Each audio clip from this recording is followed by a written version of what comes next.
in a few weeks. Things have been a little, as they say, life has been lifing, okay?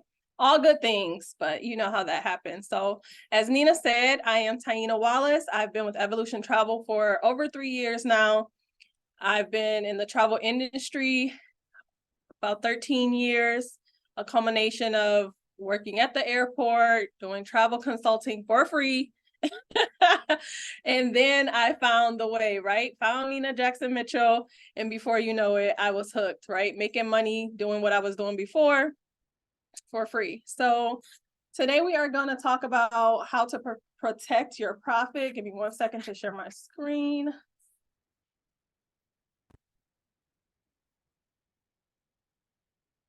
Guys, give me 1 second. Boom, there we go. So we're going to talk about how to protect your profit. You will see my hands, guys. I don't know why somebody designed this computer with the camera at the bottom of the screen, but we will continue to move forward. As you said before, I want to know who's on the line with me. So go ahead and put in the chat box who you are, where you're joining from, and how long you've been in the industry, because this training today is going to be good for if you've been in the business for 1 day, if you've been in the business for 20 years, it's still vital information to protect your business. And then, so we're just going to kick this off with the first question. First question being, have you ever experienced a chargeback in your business? Do you know what a chargeback is? Go ahead and answer that in the comments for me. Oh, we got Monica on the line. Monica from Memphis, Tennessee. You've been in the business for 4 years. Michelle from Naples. You're from Florida, 8 months. And Steve from Detroit. Hey, Steve, 18 months. Well, welcome, guys. I'm happy you were able to join us.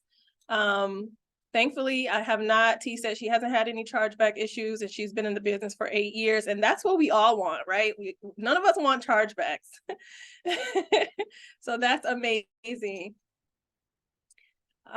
So yeah, so like, as I said, I've been a travel agent for over 3 years, and I have experienced a chargeback recently. And the funny thing about it is one of my travel partners called me and asked me, hey, yeah, I just got a chargeback from someone that's on your Facebook friends list. Do you know them? And I didn't have a personal relationship with them. But maybe 2 weeks after that, I got hit with a chargeback too. So I was like, what's going on? We got to talk about this, okay? Let me tell people what's going on and how to protect your business. So this will be a guide to navigating chargebacks from clients that was legally authorized. You legally were authorized to charge their card. So we're going to talk about the good, the bad, the ugly, and the 5 Ps. Okay, I see Haley from Massachusetts. You just got back in the industry a year ago. Welcome back. To not knowing, yes to knowing what a chargeback is. You've never received one. Well, listen, if you guys have never received one, that's amazing. And it's probably because you're already doing the things that we're going to talk about in this training today. Cynthia, hey, Super Cent. She's here from Auburn Hills, 4 years, no chargebacks. But yeah, all of that is important. Like I said, if you're 1 day in the industry, if you're 8 years in the industry, as we see from Miss T on the line, this can happen. And of course, you want to make sure you're protecting yourself. So let's get into it. So we'll talk about the good. What are some of the best things about having your own travel agent business?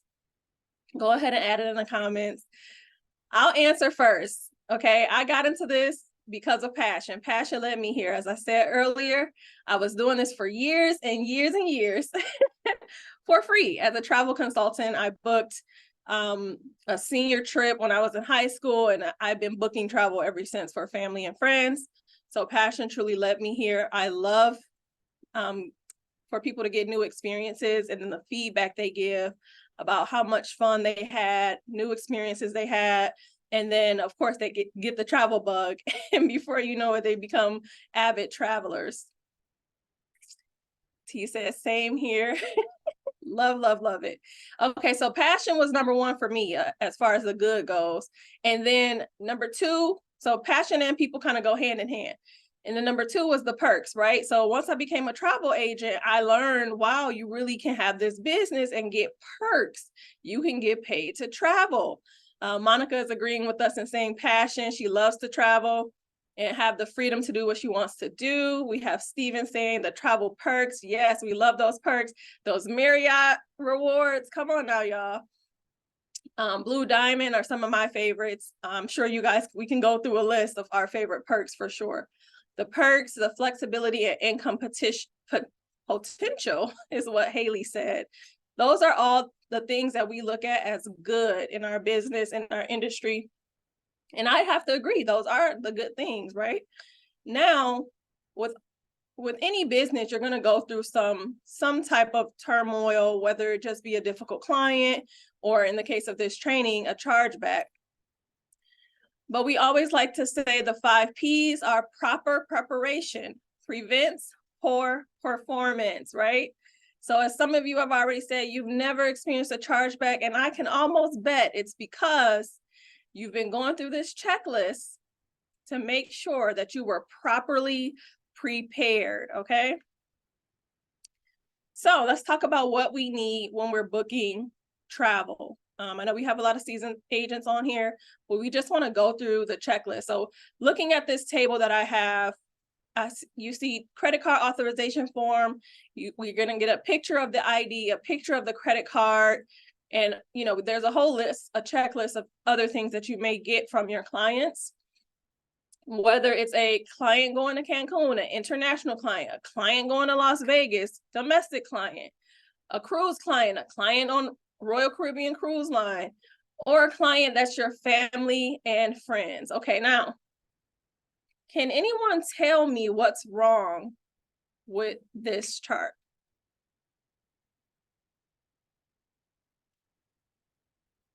Anyone? Drop it in the comments, y'all. What is it missing? What's missing on here? There we go. Come on, Ron. He said, your family and friends column is not checked. That's correct. There should be X's similar to the first column on every single one of these columns, especially family and friends. Now, we love our family and friends, but we got to be able to separate the two when it comes to our business, right? So family and friend, we make them sign that. There should be an X under credit card authorization for every single type of client you have.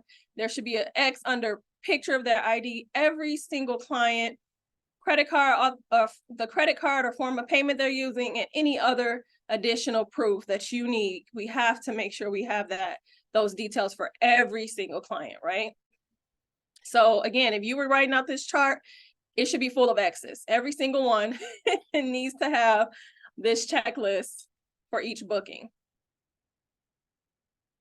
Okay, so then we talk about credit card authorization form. So recently, I think maybe like a year ago, the cybersecurity threat became a lot more prominent, right? And so we started looking into different ways that we could get signatures for the credit card authorization form. We want to make sure we have it. So we're going to try to find the most convenient way for our clients to get that signed document back to us.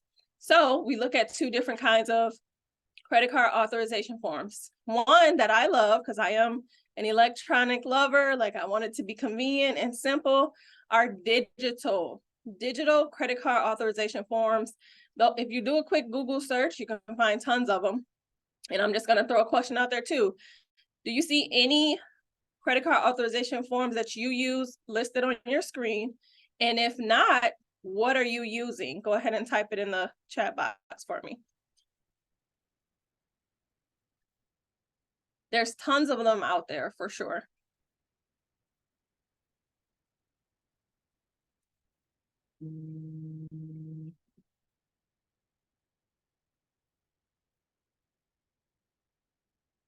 Which form of a credit card authorization form are you using with your clients?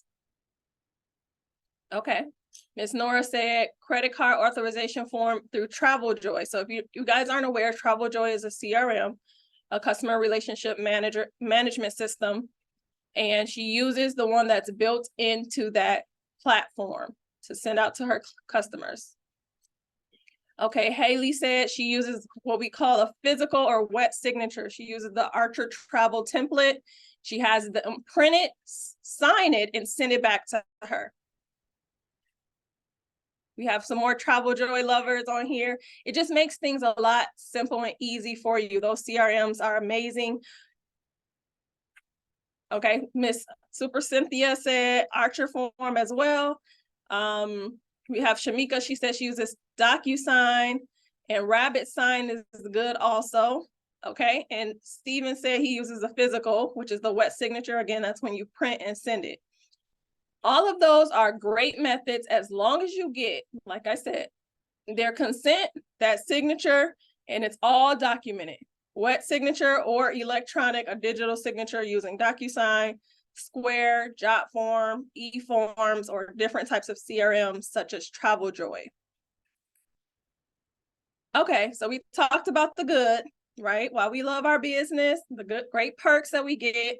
Now let's talk about some things that aren't often discussed in trainings or when you start your business, right? The bad, the things that aren't as great. Sometimes they're not always bad, right? So we can talk about different, understanding that the travel industry is not monolithic. That means we are a service industry. Every customer you encounter is going to be different. That one makes it challenging, which to me is part of the fun part, right? We have to figure out the different needs of each customer, but it also presents a challenge on the opposite end that we like to call the bad, right? So we could take, for example, our client, Christy. She goes to Cancun frequently, right? She's our repeat customer. So at this point, we've probably understood what she's looking for, the type of category room she wants booked. We can look at a particular deal and say that's not going to work for her, or that will for sure work for her. Those type of customers happen, and we can put those in the good category. Then you'll have to alter your approach to align with different customers, such as cruises or large groups. Typically, we'll isolate a group leader. And if that's the case, you have to really sit down with them and be more detailed, create a ledger of their whole group and kind of go step by step. So although they're not presenting a problem for you, other individuals in that group could potentially prevent a problem, or just kind of cause you to wonder why they're being a little bit more difficult when you're trying to book their trip. You then have one of my favorites, first timers. I love first time travelers. I mean, they're the ones who you get to go line by line with their itinerary. You get to host multiple Zoom calls with them, and they're just super excited and interested about knowing this new experience they're getting ready to take. So Fred is our first timer, right? So he's the type of client that wants those frequent conversations. I'm probably texting him, emailing him, checking in on him fairly regularly to make sure he understands what he's getting ready to embark on, right? And then we have our independent travelers. This is India on here. And those are the ones who are like, just book it. I'm using you for the service, for the convenience, which is a luxury for me. Go ahead and book it. I'll take care of the rest. I've been there before, or I travel so often, I don't need you to go through every little detail about what to pack and what is TSA approved or not. So understanding these different type of clients that you may have is essential to making your business, to scaling your business and getting those repeat clients. And it can also present the bad, right? Because not every client, or as I put right here, sometimes you have to decide that the client is not your audience. So for example, if you get a client and they are presenting those challenging things, or maybe they aren't communicating well, or they just don't understand that it's not realistic to get a all-inclusive vacation to Cancun for $300 with the luxury feel that they want. They want an overwater bungalow, but they want to pay $300.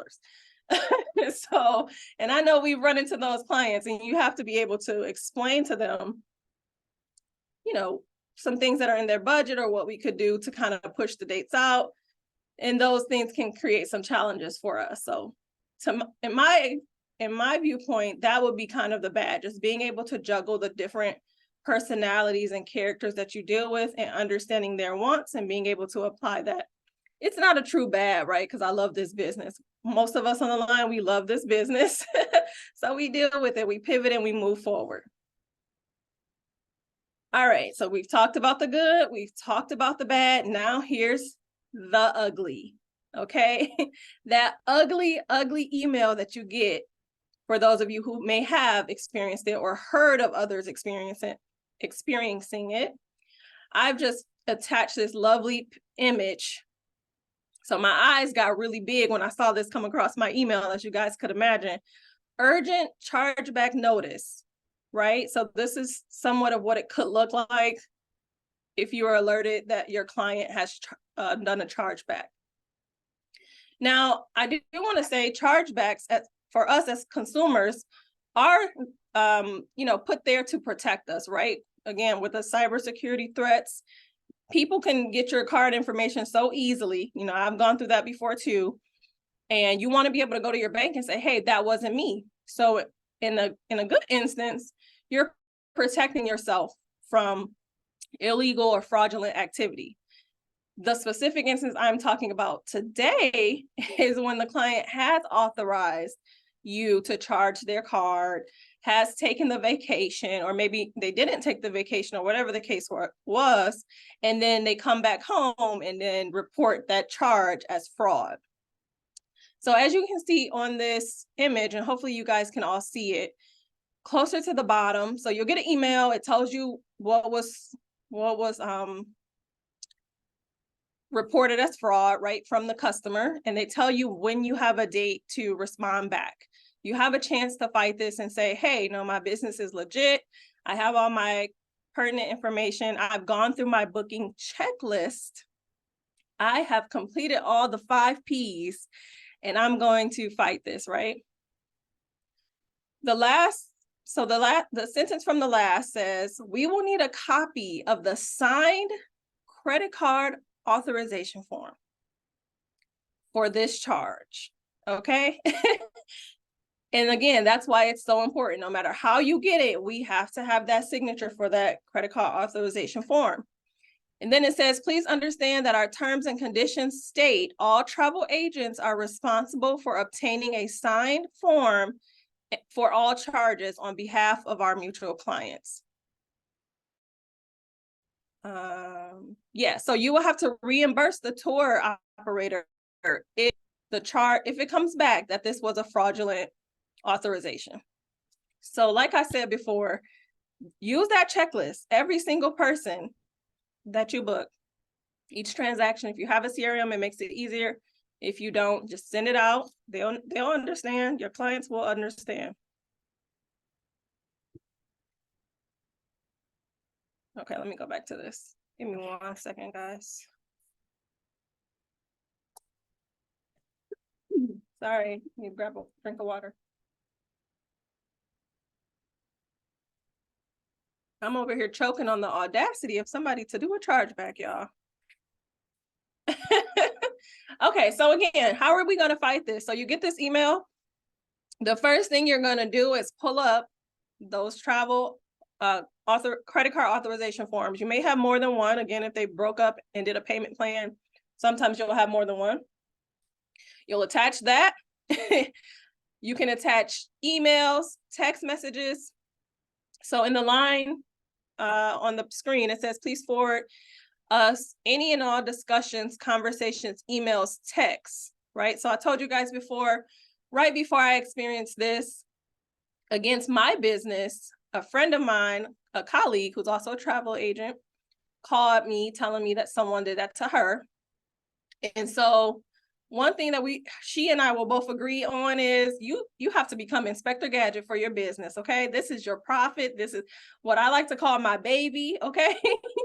So what are we doing? We're going on social media, pulling those pictures that they took at the resort. We're pulling up the statuses that they made about going to, Jamaica or wherever the destination was, because that is all going to be used as evidence to fight this chargeback. Any emails, if they were a previous client, a returning client, and you have documentation that they used that same card and gave you the authorization, and you have your authorization form for that, send that as well. Every single thing. Doesn't matter if it's a friend, a foe. At this point in the business, you can't take it personally. I mean, I guess you could, but because you've done those 5 Ps and covered your behind, you're going to have all that pertinent information. You're going to put everything on there. Don't keep anything to yourself. Text messages, if it was a Facebook chat, take screenshots, print all that stuff out, or put it as a PDF and send all of that to the tour operator or booking company. Okay. Then what's going to happen from there, which again, I experienced this. So that was a no-brainer, because I had all of that information available, which most of you do as well, for every single client. So I sent that over.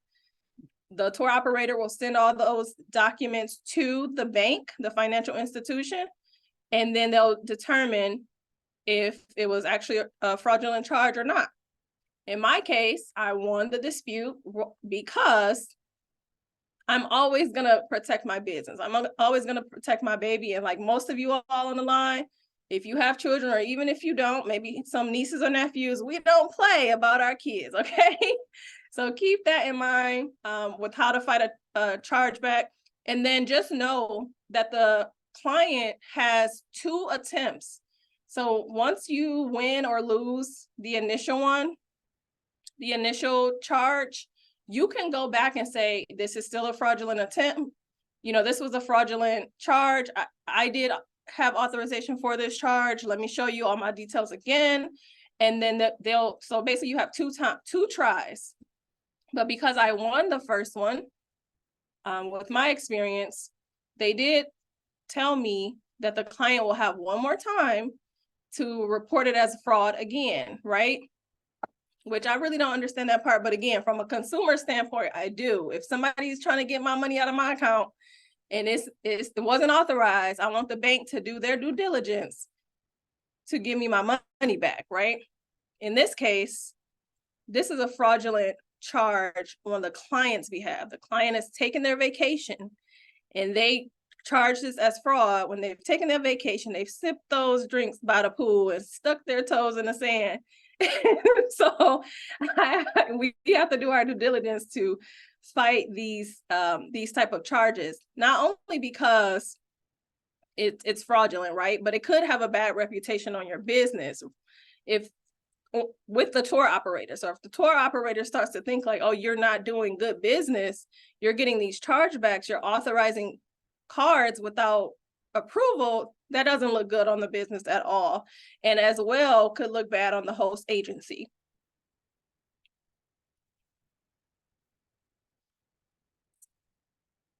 Let's see, does my PowerPoint want to work? Okay, so as we all know, the good saying, CYA, cover your assets. Make sure you get those texts, any pictures, any emails. And the number one thing again is your credit card authorization form. Short and sweet, guys, short and sweet. Make sure we protecting our businesses. Let me know in the comments what questions you have, any experiences that you've had. I'm gonna bring back my lovely host, Miss Nina Jackson-Mitchell, to assist with any questions that might pop in. All right, everybody. Please take a moment and type in the chat box a hearty thank you for our wonderful trainer today. And let me open up this chat. If you guys have any questions, please take the time now to ask them. She is more than happy. Okay, yes, here we go. any questions, guys? All right, so you've got some comments that says, thank you, great information. Thanks and happy Saturday. Clapping it up for you and telling you thank you and great training, thank you. Thank you guys. I appreciate you all being on the line. Like I said, I wanted to share the experience with you. I was taken aback. And I've been over here, like I said, choking on the audacity because for somebody to take a vacation, pay for it, authorize it, and then charge it or report it as fraud to their bank. They will Like I do said, it. we are all equipped with the tools to fight these type of things against our business, because otherwise, you'd have to pay that tour operator $2,000, whatever the total package price was, if that chargeback is successful for the client, right? Yep, you will be responsible for it yourself. And if you do not follow the protocol of getting that credit card authorization form completed, you are definitely responsible for it. Now, if you have them to sign the form and then it's a fraudulent charge, and let's say for the sake of this conversation, they win initially. We have fraud protection under Archer Travel Services where they will litigate that and fight it on your behalf, but you have to follow the protocol first. Because the first thing that Archer Travel will ask you for is that credit card authorization form. So make Yep. sure that it is completed correctly and thoroughly, and that you exactly CYA. I hold on to mine for 6 months after they take the trip because they could wake up one day and figure that they need that $2,700 back and they try to get it. And some banks will return the money first and ask questions later. Mm-hmm. I need those kind of problems. So CYA at all times. Tanya, this was definitely something that needed to be gone over, and I'm glad that we recorded it too so that we can post it on our YouTube channel. And we need to review this over and over. Guys, I'm really hoping that you took copious notes and that you plan to review this training. It's definitely something that can keep you in a position to not end up owing money that you shouldn't have to owe. Tanya, do you have any last words for our wonderful partners before we shut it down for the day? I did see Haley with her hand up. Um, let's see if we can get her unmuted.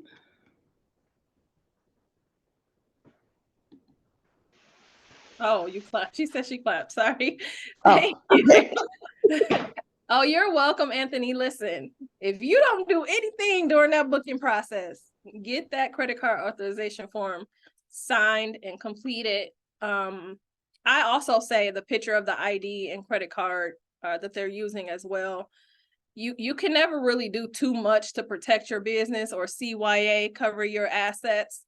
And you just want to make sure you have everything documented. And I know a lot of the agents on the line who use the CRMs as well. Travel Joy is like one of the most popular ones that we use in our across our partners. They also do notes. So I do the same thing too. They do notes. Like if you have a phone conversation with your client, you go back in there and put in the notes of what y'all talked about. Because again, you can't really do too much to CYA, okay? Thank you all so much for joining. I said I wasn't going to keep you long.